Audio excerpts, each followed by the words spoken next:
अब अपने इन query parameters को अपडेट करने के लिए हम जो मेथड यूज करेंगे, ये मेथड हमारी हिस्ट्री एपीआई का पुश स्टेट का मेथड है और इसके लिए हमें जावास्क्रिप्ट एक ग्लोबल ऑब्जेक्ट प्रोवाइड करती है जिसका नाम हिस्ट्री है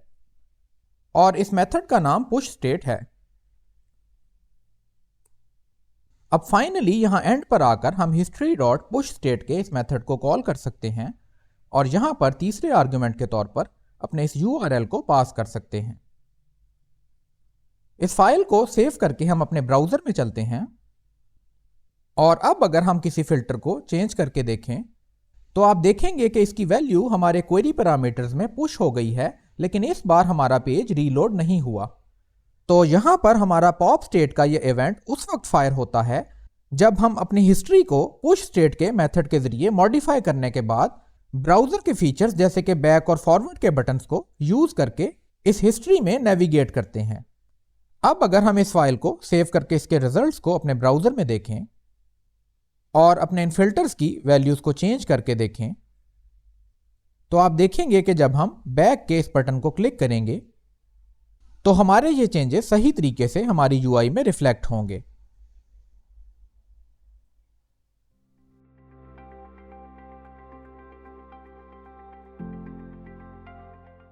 अस्सलामुअलैकुम दोस्तों, मेरा नाम सलमान है और आप देख रहे हैं प्रैक्टिकल डेव। अपनी जावास्क्रिप्ट फॉर बिगिनर सीरीज के प्रोजेक्ट में हमने अभी तक जो काम किया है उसमें जगह जगह पर सेम या दूसरे पेजेस पर अपने यूजर को रीडायरेक्ट करना इन्वॉल्व्ड है। अब रीडायरेक्ट्स को हम एक एप्लीकेशन के अराउंड नेविगेट करने का सबसे बेसिक और एक तरह से क्लासिक या पुराना तरीका कंसीडर कर सकते हैं। इस लेसन में हम अपनी एप्लीकेशन में नेविगेट करने के एक मॉडर्न तरीके को डिस्कस करेंगे और इसके लिए जावास्क्रिप्ट के हिस्ट्री एपीआई फीचर्स का यूज करेंगे। तो चलिए चलते हैं अपनी स्क्रीन की तरफ और इस काम को स्टार्ट करते हैं। अपनी कन्वेंशन को फॉलो करते हुए सबसे पहले हम अपने इस लास्ट चैप्टर की इन फाइल्स की एक कॉपी बना लेते हैं और इसे रीनेम करके 27 कर लेते हैं। नेक्स्ट हम इस फोल्डर को अपने एडिटर में ओपन करेंगे और अपनी index.html फाइल को VS कोड के लाइव सर्वर के जरिए अपने ब्राउजर में ओपन करेंगे। अब अगर हम अपने पिछले 2 चैप्टर्स के काम को थोड़ा सा रिव्यू करें तो हमने क्वेरी पैरामीटर्स के जरिए अपने फिल्टर्स और पेजिनेशन के एक्सपीरियंस को बेहतर बनाने पर काम किया था। अब अगर हम अपने किसी भी फिल्टर की वैल्यू को चेंज करें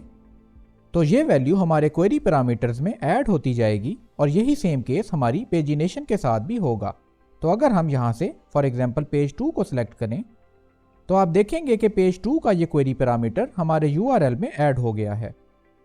इस अप्रोच की वजह से हमें एक दूसरा फायदा ये होगा कि हमारे ब्राउजर की एक प्रॉपर हिस्ट्री मेंटेन होना शुरू होगी और अगर हम फॉर एग्जांपल बैक और फॉरवर्ड के इन बटन्स को यूज करें तो हम सही तरीके से अपनी हिस्ट्री में नेविगेट कर पाएंगे। इन क्वेरी पैरामीटर्स को अपने यूआरएल में ऐड करने के लिए जो 2 अप्रोचेस हमने इस प्रोसेस में देखी थी उनमें से पहली अप्रोच हमारे एंकर एलिमेंट्स की अप्रोच है कि हम अपने एंकर एलिमेंट्स के href के एट्रीब्यूट में अपने यूआरएल के ऊपर इन क्वेरी पैरामीटर्स को अपेंड कर सकते हैं। इस काम को करने की दूसरी अप्रोच जो कि हमने अपने प्रोजेक्ट में यूज की वो हमारी window.location की href प्रॉपर्टी और सर्च की प्रॉपर्टी को सेट करने की अप्रोच थी और इसी अप्रोच को हमने फाइनली अपने प्रोजेक्ट में यूज किया। अब अपने आप में ये एंकर एलिमेंट्स और window.location की प्रॉपर्टीज को सेट करने वाली अप्रोचेस गलत नहीं हैं, बल्कि आप देख सकते हैं कि इन दोनों अप्रोचेस को यूज करके भी फंक्शनली हमारी एप्लीकेशन सही तरीके से काम कर रही है। लेकिन इन अप्रोचेस के साथ जो एक छोटा सा इशू है वो ये कि ये दोनों अप्रोचेस हमारे ब्राउजर को रीडायरेक्ट करती हैं। इसका मतलब ये कि जब हम इन क्वेरी पैरामीटर्स को अपने यूआरएल्स में ऐड करते हैं तो इस पेज को गेट करने की एक नई रिक्वेस्ट इनिशियलाइज होती है और उसके नतीजे में हमारा पेज रीलोड हो जाता है। अब ये रीलोड होना अपने आप में कोई बुरी चीज नहीं है, लेकिन आजकल जो मॉडर्न एप्लीकेशंस जावास्क्रिप्ट के जरिए क्रिएट की जाती हैं उनमें हमारी ये कोशिश होती है कि हम सिर्फ एक बार अपने पेज को लोड करें और उसके बाद इस एप्लीकेशन में होने वाला सारा काम हम जावास्क्रिप्ट के जरिए करें और पेज को रीलोड होने से प्रिवेंट करें। इस तरीके से जब हम इस काम को अप्रोच करते हैं तो हम ऐसी एप्लीकेशंस क्रिएट कर पाते हैं जो कि फास्ट और एफिशिएंट होती हैं और इनका यूजर एक्सपीरियंस बहुत स्मूथ होता है। तो नेक्स्ट जो काम हम अपनी इस एप्लीकेशन पर करेंगे वो ये होगा कि जब हम अपने इन पैरामीटर्स को अपने यूआरएल में पुश करें तो हमारा ये पेज रीडायरेक्ट और रीलोड ना हो। और जावास्क्रिप्ट हमें इस काम को अचीव करने के लिए इन यूआरएल्स को मॉडिफाई करने का एक दूसरा तरीका प्रोवाइड करती है, जिसे हम हिस्ट्री एपीआई कहते हैं। तो अब हम अपने कोड की तरफ चलते हैं और ये देखते हैं कि इस काम को हम हिस्ट्री एपीआई के जरिए किस तरह से कर सकते हैं। अगर आप रिकॉल करें तो हमने अपने इन क्वेरी पैरामीटर्स को अपने यूआरएल में पुश करने के लिए एक यूटिलिटी मेथड क्रिएट किया था, जो कि हमारी utils.js फाइल में मौजूद है। और जहां कहीं भी हमें अपने क्वेरी पैरामीटर्स को मॉडिफाई करना है, वहां पर हमने इसी फंक्शन को यूज किया था। यहां से सबसे पहली चीज तो आपको इस रीयूजेबल यूटिलिटी फंक्शन का फायदा पता चलेगा कि अगर हमने इसी सेम काम को एक डिफरेंट तरीके से अप्रोच करना हो, तो हमें अपने कोड में अब जगह जगह पर जाकर ये चेंजेस करने की ज़रूरत नहीं पड़ेगी, बल्कि हम सिंपली ये चेंजेस अब इस यूटिलिटी फंक्शन में कर सकते हैं। और जहां जहां पर भी हमने इस फंक्शन को यूज़ किया है, वो पार्ट ऑटोमेटिकली अपडेट हो जाएगा। तो अगर हम अपने इस फंक्शन को थोड़ा सा रिव्यू करें, तो हम यहाँ पर एक सर्च पैरम्स का ऑब्जेक्ट क्रिएट करते हैं। उसके बाद अपने आर्ग्यूमेंट से आने वाले पैरम्स को यूज़ करके इस ऑब्जेक्ट को अपडेट करते हैं। और फाइनली इस सर्च पैरम्स के ऑब्जेक्ट को स्ट्रिंग में कन्वर्ट करके अपनी window.location.search की इस प्रॉपर्टी को असाइन कर देते हैं। अब यहाँ पर जो चीज़ हमारे रीडायरेक्ट के बिहेवियर को कॉज कर रही है, वो इस window.location.search की प्रॉपर्टी का सेट होना है। और प्राइमरीली यही वो कोड है जिसे कि हमें मॉडिफाई करना होगा। अब अपने इन क्वेरी पैरामीटर्स को अपडेट करने के लिए हम जो मेथड यूज़ करेंगे, ये मेथड हमारी हिस्ट्री एपीआई का पुश स्टेट का मेथड है। और इसके लिए हमें जावास्क्रिप्ट एक ग्लोबल ऑब्जेक्ट प्रोवाइड करती है जिसका नाम हिस्ट्री है, और इस मेथड का नाम पुश स्टेट है। ये मेथड 3 आर्ग्यूमेंट्स एक्सेप्ट करता है। इसमें से पहला आर्ग्यूमेंट हमारा डेटा का आर्ग्यूमेंट होता है, जिसमें आप कोई भी डेटा पास कर सकते हैं। और ये डेटा हमारे उस यूआरएल के साथ, जो कि हम यहाँ पर अपनी हिस्ट्री में पुश करने जा रहे हैं, एसोसिएट हो जाता है। और फ्यूचर में जब हम हिस्ट्री के इस ऑब्जेक्ट पर नेविगेट करके अपने यूआरएल तक पहुंचेंगे, तो ये डेटा हमें वहां पर एक्सेसिबल होगा। हमें यहाँ पर फिलहाल कोई खास डेटा नहीं चाहिए, तो हम सिंपली यहाँ पर एक एम्प्टी ऑब्जेक्ट पास कर सकते हैं। दूसरा आर्ग्यूमेंट जो ये फंक्शन एक्सेप्ट करता है, वो अनयूज्ड का ये आर्ग्यूमेंट है, जिसकी टाइप स्ट्रिंग है। और जैसा कि शायद आप इसके नाम से ही इस बात का अंदाजा लगा सकते हैं कि ये एक डेप्रिकेटेड आर्ग्यूमेंट है, और इस वक्त इस फंक्शन की करंट इंप्लीमेंटेशन में ये कहीं पर भी यूज नहीं होता। लेकिन बैकवर्ड कंपैटिबिलिटी का ख्याल रखते हुए इस आर्ग्यूमेंट की वैल्यू यहाँ पर पास करना ज़रूरी है, और नॉर्मली यहाँ पर एम्प्टी स्ट्रिंग की वैल्यू पास की जाती है। थर्ड आर्ग्यूमेंट जो ये फंक्शन एक्सेप्ट करता है, वो हमारा यूआरएल का आर्ग्यूमेंट है, जिसकी वैल्यू एक स्ट्रिंग या यूआरएल का ऑब्जेक्ट हो सकती है। हम अपनी इस स्पेसिफिक एग्जाम्पल में इसके लिए एक यूआरएल का ऑब्जेक्ट यूज करेंगे, और इस ऑब्जेक्ट को क्रिएट करने के लिए हम URL के एक कंस्ट्रक्टर का यूज कर सकते हैं। तो हम यहां पर ऊपर आकर URL का एक वेरिएबल क्रिएट कर लेते हैं, जिसकी वैल्यू एक नया URL का इंस्टेंस होगा।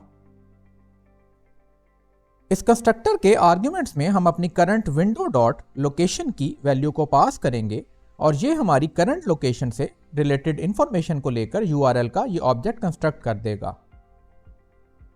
तो अगर हम फिलहाल इन 2 लाइंस को यहां से कमेंट करके यहां पर इस URL के ऑब्जेक्ट को लॉग करके देखें, और यहां से अपनी किसी फिल्टर की वैल्यू को चेंज करें, तो हमारा ये फंक्शन ट्रिगर होगा। और आप देख सकते हैं कि ये ऑब्जेक्ट जो कि URL का ऑब्जेक्ट है, यहां पर लॉग हो गया है, और इसके अंदर वो सारी इंफॉर्मेशन है जो कि हमारी करंट window.location से रिलेटेड है। एक चीज जो आपको यहां पर नोट करनी है, वो ये कि हमारे इस URL के ऑब्जेक्ट के ऊपर हमें सर्च पैरम्स की एक प्रॉपर्टी मिलेगी, जिसे अगर हम ओपन करके देखें तो ये URL सर्च पैरम्स टाइप का एक ऑब्जेक्ट है। और अगर आप रिकॉल करें तो यहां पर अपने सर्च पैरम्स के इस वेरिएबल में हम एक URL सर्च पैरम्स टाइप का ऑब्जेक्ट ही स्टोर करवा रहे थे।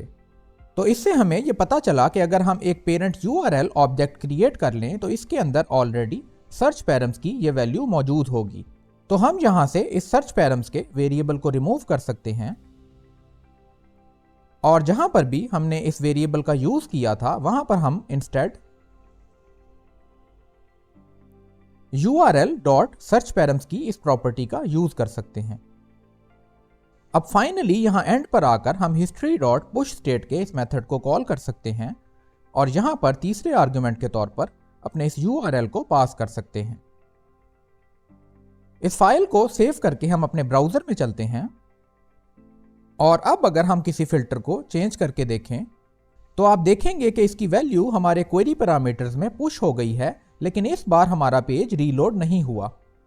तो अगर हम इसे फर्दर चेंज करके देखें, आप देखेंगे कि ये वैल्यू चेंज तो हो रही है लेकिन हमारा पेज यहां पर रीलोड नहीं हो रहा। इसी तरीके से अगर हम अपने फिल्टर्स को रीसेट करके देखें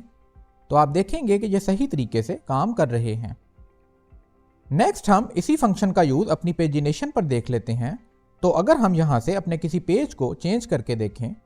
तो आप देखेंगे कि ये पेज हमारे क्वेरी पैरामीटर्स में पुश तो हो गया है लेकिन हमारी UI यहां पर अपडेट नहीं हुई। तो इसको फिक्स करने के लिए हम अपनी pagination.js फाइल में चलते हैं और यहां पर अपने क्लिक हैंडलर में चलते हैं।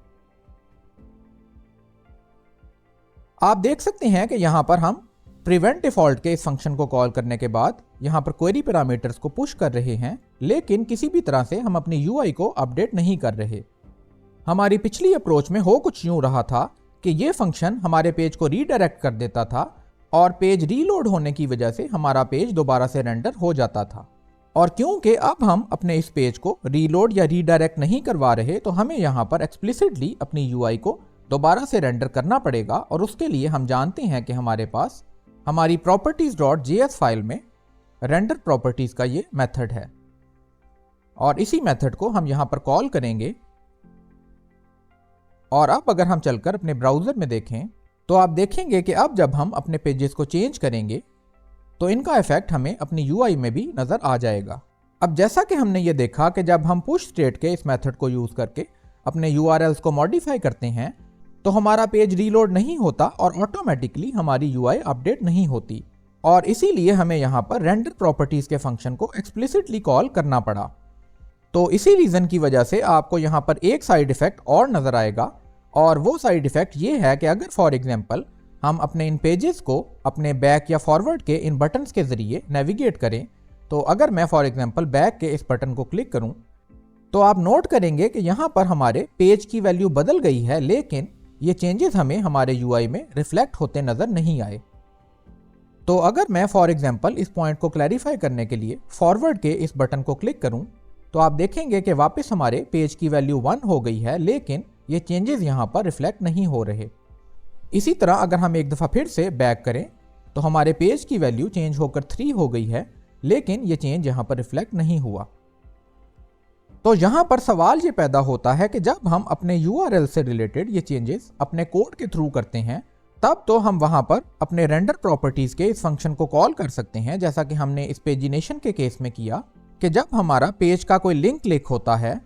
तो हमारा हैंडल क्लिक पेज लिंक का ये फंक्शन कॉल होता है और उस केस में हम यहाँ पर इस फंक्शन को कॉल कर सकते हैं। लेकिन जब हम ये URL के चेंजेस अपने ब्राउजर के इन बटन्स के जरिए करेंगे जो कि बेसिकली हमारी एप्लीकेशन के स्कोप से बाहर हैं, तब हम इस रेंडर प्रॉपर्टीज के फंक्शन को कैसे कॉल करेंगे? तो इसका आंसर ये है कि जब हम पुश स्टेट के जरिए अपने URLs को अपडेट करते हैं और फिर अपनी हिस्ट्री को इन बैक और फॉरवर्ड के बटन्स के जरिए नेविगेट करते हैं, तो इसके लिए भी हमारे पास जावास्क्रिप्ट में एक इवेंट होता है जिसे लिसन करके हम कोई भी फंक्शनैलिटी परफॉर्म कर सकते हैं। इस इवेंट लिसनर को इंप्लीमेंट करने के लिए वापस चलते हैं अपने कोड की तरफ और अपनी pagination.js फाइल के टॉप पर चलकर हम विंडो के ग्लोबल ऑब्जेक्ट के ऊपर एक इवेंट लिसनर ऐड करेंगे। इस इवेंट की टाइप पॉप स्टेट का इवेंट होगी और यहां पर हम अपना कॉल बैक फंक्शन पास करेंगे। तो यहां पर हमारा पॉप स्टेट का यह इवेंट उस वक्त फायर होता है जब हम अपनी हिस्ट्री को पुश स्टेट के मेथड के जरिए मॉडिफाई करने के बाद ब्राउजर के फीचर्स जैसे कि बैक और फॉरवर्ड के बटन्स को यूज करके इस हिस्ट्री में नेविगेट करते हैं। तो जब हम अपनी हिस्ट्री को पुश स्टेट के मेथड के जरिए मॉडिफाई करने के बाद अपने ब्राउजर के फीचर्स के जरिए इस हिस्ट्री में नेविगेट करेंगे, तो उस केस में हमारा पॉप स्टेट का ये इवेंट फायर होगा और इस सिनेरियो में हम यहाँ पर एक दफ़ा फिर से रेंडर प्रॉपर्टीज के इस फंक्शन को कॉल कर सकते हैं। अब अगर हम वापस चलकर अपने ब्राउज़र में देखें,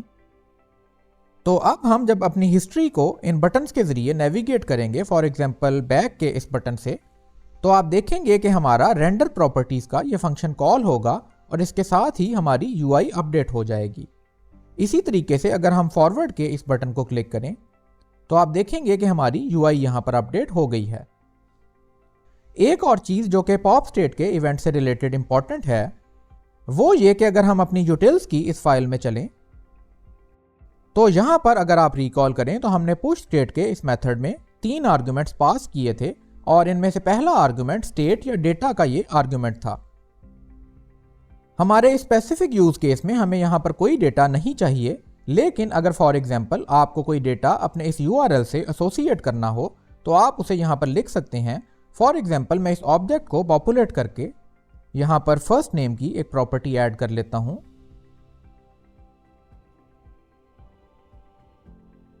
और इस फाइल को सेव करके अगर हम वापस अपने पॉप स्टेट के इवेंट में चलें, तो यहां पर हमारा जो इवेंट का ऑब्जेक्ट इस फंक्शन में पास होगा उसके ऊपर अगर हम फॉर एग्जांपल स्टेट की प्रॉपर्टी को लॉग करके देखें और इसके रिजल्ट्स को अपने ब्राउजर में चलकर देखें, तो अब अगर हम यहां से इस पेज को चेंज करके देखें और अपने ब्राउजर के बैक के बटन को प्रेस करें, तो आप देखेंगे कि ये डेटा जो कि हमने अपने इस यूआरएल के साथ एसोसिएट किया था, हमारे पास इवेंट के इस ऑब्जेक्ट की स्टेट की प्रॉपर्टी में मौजूद है। और इस तरीके से अगर आप पुश स्टेट को यूज कर रहे हैं और किसी डेटा को अपने इन यूआरएल्स के साथ एसोसिएट करना चाहते हैं, तो आप इस ऑप्शन का यूज कर सकते हैं और इस डेटा को अपने इवेंट लिस्टनर में यूज कर सकते हैं। अब इस पेजिनेशन से रिलेटेड नेविगेशन के इश्यूज को फिक्स करने के बाद अगर हम अपने फिल्टर्स के सेक्शन में चलें, तो यहां पर भी हमें एक प्रॉब्लम नजर आएगा कि अगर हम फॉर एग्जांपल यहां से बाथरूम्स की वैल्यू को चेंज करें और इस वैल्यू को एक दफा फिर से चेंज करें और अब अपने बैक के बटन को प्रेस करें, तो आप देखेंगे कि हमारी बाथरूम्स की वैल्यू यहां पर अपडेट होकर 3 हो गई है, लेकिन हमारी यूआई में यह चीज रिफ्लेक्ट नहीं हुई। ये इशू भी पेजिनेशन की तरह हमारे पॉप स्टेट के इवेंट से रिलेटेड है और इसको फिक्स करने के लिए अगर हम अपने कोड में चलें और अपनी प्रॉपर्टी filters.js फाइल में चलें, तो यहां पर अगर आप रिकॉल करें तो हमने इनिशियलाइज फिल्टर फील्ड्स का ये फंक्शन क्रिएट किया था और ये फंक्शन पेज के लोड होने पर हमारे यूआरएल से फिल्टर्स की इन वैल्यूज को एक्सेस करके सेट फिल्टर वैल्यू के फंक्शन की इन कॉल्स के जरिए हमारे डेटा और यूआई को अपडेट करता है। अब यहां पर हमने इस फंक्शन को रूट लेवल पर एक दफा कॉल कर रखा है, जिसका मतलब यह है कि हमारे पेज के लोड होने पर यह फंक्शन एक दफा कॉल हो जाएगा।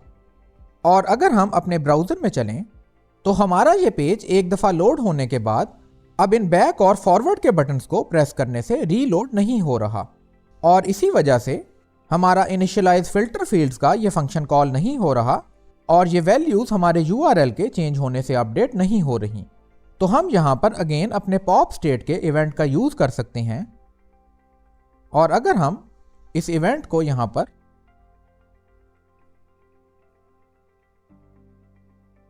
लिसन करें, तो इस इवेंट हैंडलर फंक्शन में हम इनिशियलाइज फिल्टर फील्ड्स का ये फंक्शन कॉल कर सकते हैं और अब जब भी हम बैक या फॉरवर्ड के बटन्स के जरिए अपनी हिस्ट्री में नेविगेट करेंगे, तो हमारा ये इवेंट फायर होगा और हमारी ये फील्ड्स एक दफ़ा फिर से इनिशियलाइज हो जाएंगी। इसके रिजल्ट्स को अगर हम अपने ब्राउजर में चलकर देखें, तो आप देखेंगे कि अब अगर मैं फॉर एग्जांपल बैक के इस बटन को क्लिक करूं, तो हमारे ये फिल्टर्स अकॉर्डिंगली अपडेट हो जाएंगे।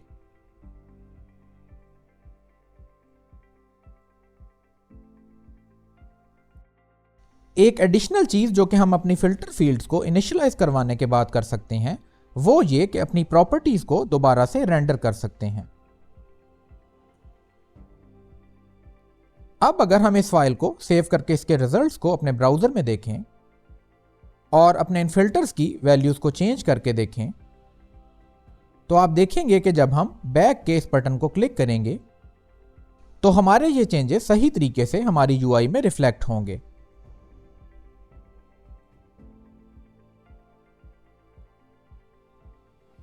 तो दोस्तों ये थी हमारी आज की वीडियो। अगर पसंद आई हो तो इसे लाइक और शेयर करना मत भूलिएगा, और अगर आपने अभी तक ये चैनल सब्सक्राइब नहीं किया तो प्लीज़ इसे सब्सक्राइब कर लीजिए। Until next time, this is Practical Dev signing out.